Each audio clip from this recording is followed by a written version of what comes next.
ప్రపంచంలో సేఫెస్ట్ కంట్రీలో Australia top 1 place లో ఉంటుంది. ఈ విషయం మనందరికీ తెలుసు కదా. బట్ ఆస్ట్రేలియన్ బాండీ బీచ్ లో జరిగిన ఉగ్రదాడి ప్రపంచాన్ని షేక్ చేసింది.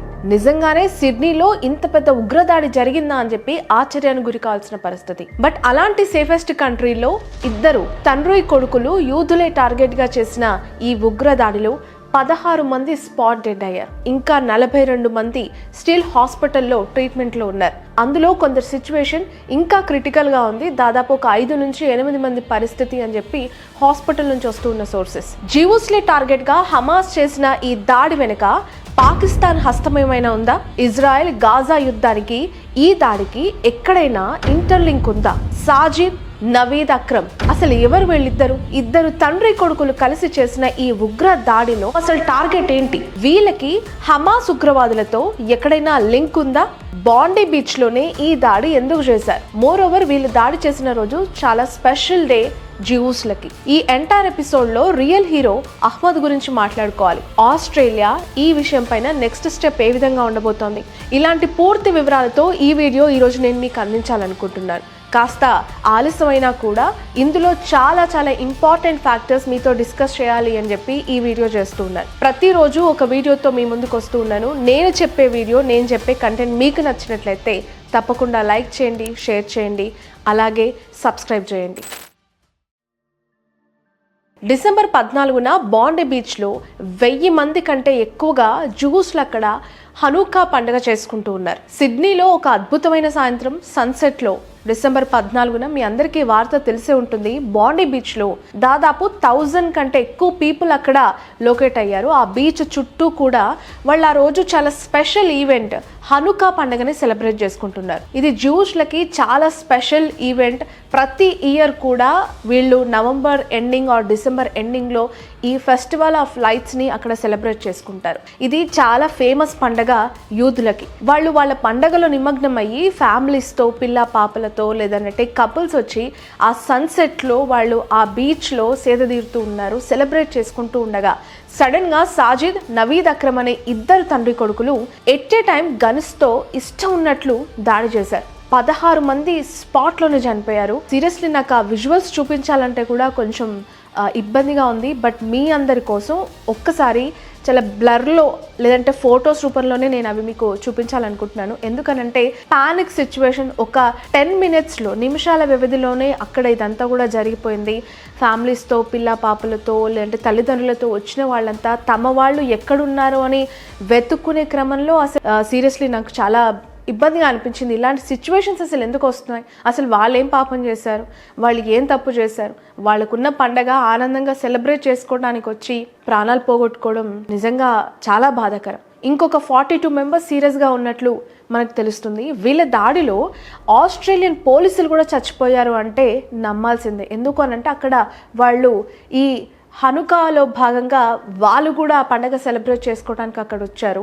అక్కడ ఇంకొంతమందిని కాపాడే ప్రయత్నంలో భాగంగా వాళ్ళు కూడా ప్రాణాలు కోల్పోవాల్సిన పరిస్థితి. అక్కడే ఉన్న ఇంకొంతమంది పోలీసులు దాడి చేస్తే సాజిద్ స్పాట్ డెడ్ అయ్యాడు. బట్ నవీద్ తీవ్ర గాయాలతో ఇప్పుడు హాస్పిటల్లో ఉన్నాడు.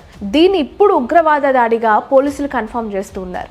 ఈ ఇన్సిడెంట్ జరిగిన మరుక్షణమే ఆస్ట్రేలియా ఇది ఉగ్ర దాడి అని చెప్పి చాలా ఆలస్యంగా కన్ఫర్మ్ చేసింది.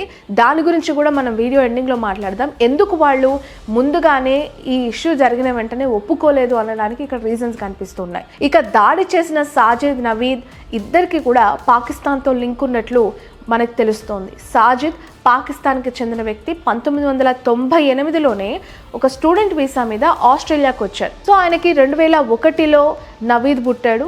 నవీద్ కుమారుడు సాజిద్ తండ్రి. వీళ్ళిద్దరికీ కూడా ఆస్ట్రేలియన్ సిటిజన్షిప్ ఉంది.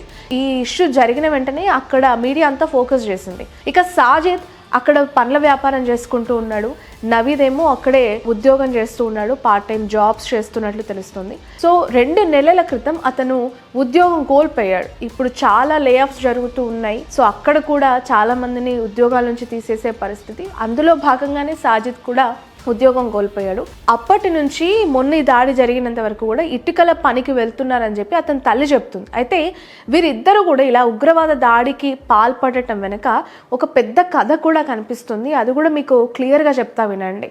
అసలు వీళ్ళు మాస్టర్ ప్లాన్ ఏ విధంగా వేశారు, ఎంతమంది అమాయకులను పొట్టన పెట్టుకున్నారు, ఎలాంటి ఇన్సిడెంట్స్ని వీళ్ళు టార్గెట్ చేసుకొని దాడులు చేస్తున్నారు అనేది సిడ్నీలో జరిగిన ఈ బాండీ బీచ్ ఉదంతం ఒక ఎగ్జాంపుల్గా మనం మాట్లాడుకోవాలి. చాలా చాలా మనసుని కలిచివేసే దృశ్యాలు కూడా ఇందులో కనిపిస్తాయి.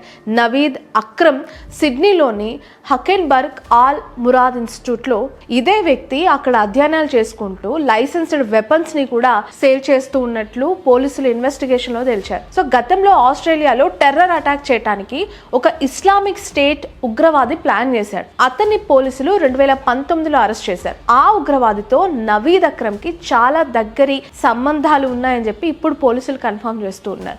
ఎలాంటి సంబంధాలు, ఈ విషయాన్ని అప్పుడే పోలీసులు ఐడెంటిఫై చేసి కొన్ని రోజులు నవీద్ మీద ఆస్ట్రేలియన్ ఇంటెలిజెన్స్ ఆర్గనైజేషన్ ఏజెన్సీ కూడా నిఘా పెట్టింది. అతనిపై ఎక్కడికి వెళ్ళినా కూడా కదలికని పసిగడుతూ అతను ఏం చేస్తున్నాడు, మార్నింగ్ టు ఈవినింగ్ ఎక్కడికి వెళ్తున్నాడు, అతని వర్క్ నేచర్ ఏంటి, అతని మెంటాలిటీ ఏంటి అనే ఒక సీసీ కెమెరా లాంటి ఫాలోఅప్స్ చేసింది. బట్ రాను కూడా నవీద్ని ఇంటెలిజెన్స్ సీరియస్గా తీసుకోలేదు. అతని వల్ల పెద్ద ఇబ్బంది ఏం లేదని చెప్పి చాలా లైట్ తీసుకుంది, వదిలేసింది.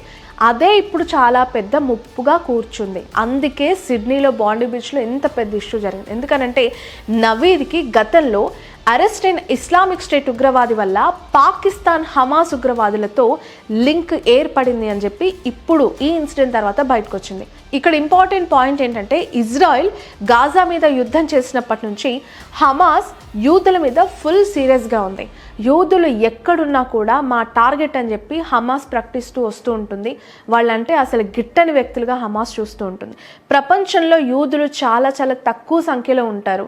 అఫ్కోర్స్ వాళ్ళ కమ్యూనిటీ కూడా చాలా చిన్నగా ఉంటుంది. వాళ్ళని కాపాడుకోవటానికి ఆ కమ్యూనిటీ పెద్దలు చాలా ప్రయత్నం చేస్తూ ఉంటారు. బట్ ఇక్కడ at the same time Hamas కూడా జ్యూసుల మీద ఎక్కడ దాడి జరిగినా ఇజ్రాయెల్ మీద దాడి చేసినట్లే అని చెప్పి వీళ్ళు కూడా భావిస్తూ ఉంటారు. అందులో భాగంగానే ఇక్కడ సిడ్నీలో నవీద్ అది ఫాలో అయ్యి బాండీ బీచ్లో ఈ ఉగ్ర దాడికి పూనుకున్నాడు. ఆస్ట్రేలియా మొత్తంలో 1,00,000 మందికి పైగా జియోస్లు అక్కడ నివసిస్తూ ఉన్నారు. అఫ్కోర్స్ వాళ్ళందరూ ఈ నవీద్ సాజిద్ లాగే ఈ ఇక్కడున్న జ్యూసులు కూడా ఆస్ట్రేలియన్ సిటిజన్షిప్ పొందిన వాళ్ళే. కొన్ని సంవత్సరాలుగా అక్కడ ఆ కమ్యూనిటీ అంతా చాలా యూనిటీగా నివసిస్తూ ఉన్నారు. జ్యూస్లు బాండీ బీచ్లో ఈ హనుకాని సెలబ్రేట్ చేసుకోవటానికి సన్సెట్ టైంలో అందరు అక్కడికి చేరుకున్నారు. ఎప్పటి నుంచో టార్గెట్ పెట్టుకున్నారు నవీద్ సాజిద్. ఆస్ట్రేలియాలో కొన్న లైసెన్స్డ్ వెపన్స్తోనే ఈ యూదుల టార్గెట్గా ఈ దాడి చేశారు. ఎస్పెషలీ జూస్లు ఇక్కడే ఎక్కువగా పోగయ్యారు. ఖచ్చితంగా మనం ఇజ్రాయెల్ పైన దాడి చేసినట్లే ఫీల్ అవ్వచ్చు అనే ఒక ఉద్దేశంతో వాళ్ళు టార్గెట్ ఫిక్స్ చేసుకున్నారు, అక్కడ ఇంప్లిమెంట్ చేశారు. బట్ నవీద్ తన తల్లితో ఈ దాడికి ముందు ఫోన్ చేసి చాలా క్యాజువల్గా నేను చేపల వేటకు వెళ్తున్నానని చెప్పి ఫోన్లో చెప్పినట్టు కన్వర్జేషన్ పోలీసులకు వచ్చింది. బట్ అది మనుషుల మీద వేట, మనుషుల మీద దాడి అని చెప్పి తల్లికి అర్థం కాలేదు. వీళ్ళిద్దరి కారులో బాంబు పేలుల ముడి పదార్థాలు కూడా అక్కడ దొరికాయి. పోలీసులు వాటిని స్వాధీనం చేసుకున్నారు. బట్ హమాస్ ఉగ్రవాదుల జెండాలు కూడా దొరికాయి. చాలా పెద్ద సేఫెస్ట్ కంట్రీ ఆస్ట్రేలియా. సిడ్నీలో ఎక్కడేం జరిగినా ఖచ్చితంగా పోలీసుల నిఘా ఉంటుందని మాట్లాడుకునే టైంలో వీళ్ళ కార్లో ఇలాంటి జెండాలు, ఇలాంటి పదార్థాలు దొరకటము, లేదంటే వెపన్స్ దొరకటం అనేది షాకింగ్ అంశంగా ఇప్పుడు చూడాల్సిన పరిస్థితి. ఈ ఒక్క ఇన్సిడెంట్తో ఎంటైర్ ఆస్ట్రేలియా అలర్ట్ అయిపోయింది. ఇక్కడ ఒక రియల్ హీరో గురించి మాట్లాడాలి. ఈ ఎంటైర్ ఇష్యూలో 43 ఏళ్ల ఒక ఫ్రూట్స్ షాప్ని కొనసాగిస్తూ ఉన్నారు. అతని పేరే అహ్మద్ అల్ అహ్మద్. నవీద్ ఈ జ్యూస్ల మీద దాడి చేస్తూ ఉంటే సడన్ గా వెనక నుంచి with in fraction of seconds లో వెళ్ళిపోయాడు. ఆ వెపన్ ని లాగేసుకున్నాడు.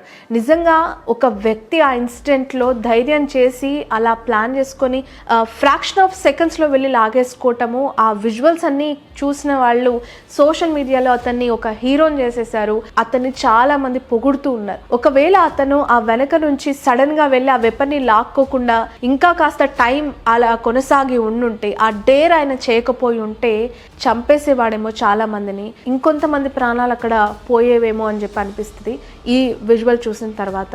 నిజంగా సినిమాలో చూపించినట్లే ఏదైనా ఆపద జరుగుతుంటే ఒక హీరో వచ్చి అక్కడ ఉన్న వాళ్ళని ప్రొటెక్ట్ చేస్తూ ఉంటారు. సో ఇక్కడ కూడా ఈ వ్యక్తి రావటం, అహ్మద్ అల్ అహ్మద్ రావటం వల్లనే ప్రాణాలు ఎక్కువ మంది పోగొట్టుకోకుండా ఉన్నారు అని చెప్పి ఈ ఇన్సిడెంట్ చూసి నాకు అనిపించింది. కనిపించింది. సాజిద్ అహ్మద్ని కూడా ఫైర్ చేశారు, 2 బుల్లెట్లు దిగాయి. ప్రజెంట్ అతను కూడా హాస్పిటల్లో ట్రీట్మెంట్ తీసుకుంటూ ఉన్నారు. ఈ ఇన్సిడెంట్ చూసిన తర్వాత అతను కూడా ఒక ముస్లిమే, అతని పైన ఇతను ఫైర్ చేయకుండా ఎందుకు ఆలస్యం చేశాడు, ఎందుకు ఆలోచించాడు అని చెప్పి ఫస్ట్ అతను క్రిస్టియనా ముస్లిమా అసలు ఏంటి, ఏ కేటగిరీకి చెందిన వాళ్ళని చెప్పి చాలా చాలా సర్చింగ్ జరిగింది సోషల్ మీడియాలో. ఆ తర్వాత అతను కూడా ఒక ముస్లిమే అని తెలుసుకున్న తర్వాత అతనికి సింపతి, అతనికి సపోర్ట్ పెరిగింది. అఫ్కోర్స్ దాడి చేసిన వాళ్ళని కట్టడి చేసిన వాళ్ళు ఇద్దరు కూడా ఆ ముస్లిం కమ్యూనిటీకి చెందిన వాళ్ళే. బట్ ఇక్కడ ఒక మంచి మనిషి, ఇక్కడ ఒక చెడ్డ మనిషి, ఇద్దరి యొక్క వ్యక్తిత్వాలు, వాళ్ళ భావజాలాలు క్లియర్గా కనిపిస్తూ ఉన్నాయి. ప్రజెంట్ అతను ట్రీట్మెంట్ తీసుకొని త్వరగా కోలుకోవాలని చెప్పి ప్రతి ఒక్కరు కోరుకుంటున్నారు. ఈ దాడిని అమెరికా, ఇండియా ఇమీడియట్గా ఖండించాయి. ఏ దేశం పైన జరిగినా కూడా ఖచ్చితంగా మనం ఖండించాల్సిందే అని చెప్పి వాళ్ళు ట్విట్టర్లో వాళ్ళ సంతాపాన్ని తెలియజేశారు. But Australian prime minister Anthony Albanese దీని మీద సీరియస్ యాక్షనే తీసుకుంటానన్నారు. బట్ ఇమీడియట్గా అతను ఇది హమాస్ చేసిన పని, ఇది ఉగ్ర దాడి అని చెప్పి చెప్పలేదు. సో అది ఇప్పుడు చాలా వ్యతిరేకతని క్రియేట్ చేసింది. ఎందుకు అని అంటే ఉగ్రదాడి ఈ స్థాయిలో జరుగుతుంది, అక్కడ చాలా ఇండికేషన్స్ కనిపిస్తూ ఉన్నా కూడా ఎందుకు దీన్ని ఉగ్రదాడిగా అభివర్ణించలేకపోయింది ఆ దేశము. అమెరికన్ ప్రైమ్ మినిస్టర్ అవ్వచ్చు, ఇండియన్ ప్రైమ్ మినిస్టర్ అవ్వచ్చు, ఇమీడియట్గా దాన్ని ఖండిస్తే ఆస్ట్రేలియన్ ప్రైమ్ మినిస్టర్ ఎందుకు ఈ మాట చెప్పలేదు అనే క్వశ్చన్ మార్క్ ఇక్కడ కనిపించింది. సో గన్స్ అమ్మే చట్టాన్ని మరింత కఠినతరం చేస్తామని చెప్పి దీనికోసం పార్లమెంట్లో ఒక ప్రత్యేకమైన బిల్ కూడా పెడతామని చెప్పి ఆంథోనీ చెప్తున్నారు. తమ దేశంలో ఉగ్ర దాడిని అస్సలు సహించేది లేదు అని చెప్పి ఈ ఇష్యూ తర్వాత అతను మాట్లాడడం జరిగింది. బట్ ఇజ్రాయెల్ ప్రధానమంత్రి నెతన్యాహు మాత్రం ఆస్ట్రేలియన్ ప్రభుత్వం మీద, ఆ ప్రైమ్ మినిస్టర్ మీద చాలా సీరియస్గా కనిపించింది. ఉగ్రవాదులకి గన్స్ అమ్మటం వల్లనే, విచ్చలవిడిగా అక్కడ లైసెన్స్డ్ వెపన్స్ సేల్ చేయటం వల్లనే ఇలా జరుగుతుంది అని చెప్పి దాన్ని కట్టడి చేయాల్సిన అవసరం ఉందని చెప్పి నెతన్యాహు మాట్లాడుతూ ఉన్నారు. అఫ్ కోర్స్ తప్పు లేదు, ఎందుకంటే చీటికి మాటికి ఇలా గన్స్ కల్చర్ అనేది పెరగటము ఉగ్రవాదాన్ని ప్రేరేపించినట్లే ఇండైరెక్ట్గా అని చెప్పి మాట్లాడుతున్నారు. ప్రపంచంలో ఉగ్రవాదం అనేది ఏ మూల ఉన్నా, ఏ దేశంలో జరిగినా ఖచ్చితంగా అది డేంజరే. అమాయకులైన ప్రజలు ఎంతో మంది ప్రాణాలు కోల్పోయే అవకాశం ఉంది. ఇది ఏ రూపంలో ఉన్నా ఒక మృగంలాగా మనం దీన్ని పరిగణించాలి. సో దీన్ని ఖచ్చితంగా ఖండించాల్సిన అవసరం ఉంది. మన భారతదేశంలో సంవత్సరానికి ఒక ఇష్యూ చూస్తూనే ఉన్నాం. రీసెంట్ గా పహల్గామ్ ఇష్యూ చూసాం, ఇప్పుడు ఆస్ట్రేలియన్ సిడ్నీ బాండీ బీచ్ లో ఇలాంటి ఇష్యూ మరొకసారి చోటు చేసుకుంది. అసలు దీన్ని ఎంతవరకు కట్టడి చేయాల్సిన అవసరం ఉంది, ఎలా కట్టడి చేయొచ్చు, పూర్తిగా అంతమొందించాలి అని అంటే మీకు వస్తున్న ఆలోచనలు ఏంటి, ఏం చేస్తే ప్రభుత్వాలు పూర్తిగా దీన్ని అరికట్టొచ్చు అని మీరు అనుకుంటున్నారు? కింద కమెంట్ రూపంలో తెలియజేయండి.